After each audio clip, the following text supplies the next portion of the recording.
Qarshi shahar 6-mikroyonga kelganmiz. 6-mikrorayonda ko'rishingiz mumkin keng xonamiz, ya'ni skvoznoyli, shamol aylanishi yaxshi bo'lgan xonadonimiz sotuvga chiqyapti. Qavatiga keladigan bo'lsak, 3-qavat, 4 qavatli domda 3-qavatda joylashgan 2 xonali uyimiz sotuvda. Endi to'liqroq tushuntiradigan bo'lsak, bu asosiy eshigimiz. Asosiy eshigimizdan kirishimiz bilan ko'rishingiz mumkin, kattakon oynasini kutib turibdi va bu tarafda birinchi xonamiz joylashgan. Hamma sharoitlari bor. Hamma narsasi, ko'rgan narsalari hammasi qoladi.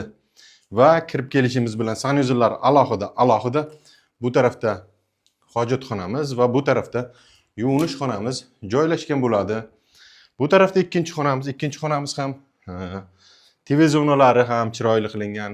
Hamma narsasi, sharoitlari zo'r. Gilamlariga ham bitta baho berib, bizga like bosib, podpiska bo'lmaganlar podpiska bo'lib qo'yishini so'raymiz. Va bu yerda aslida oshxonamiz joylashgan bo'lgan, oshxonani balkonga chiqarganning hisobiga bundan ham bemalol foydalansangiz bo'ladi. Oshxona jihozlariga bittagina e'tibor berasizlar. Eng zo'rlari, ya'ni oxirgi modellar qo'yilgan. Oshxonamizga ham aboylar yopishtirib, juda ham chiroyli qilingan ekan. Mana shu xonadonimiz kimni qiziqtirsa, bemalol pastga raqam qoldiramiz. Raqamlarga telefon qilsalaring, biz kelib sizlarga ko'rsatamiz va narxiga keladigan narxini 455 million so'm oxirgi narxi deyishmoqda. Kelib savdo qilib yana ozgina o'tib beradigan joy bor. Bos yoradigan joyi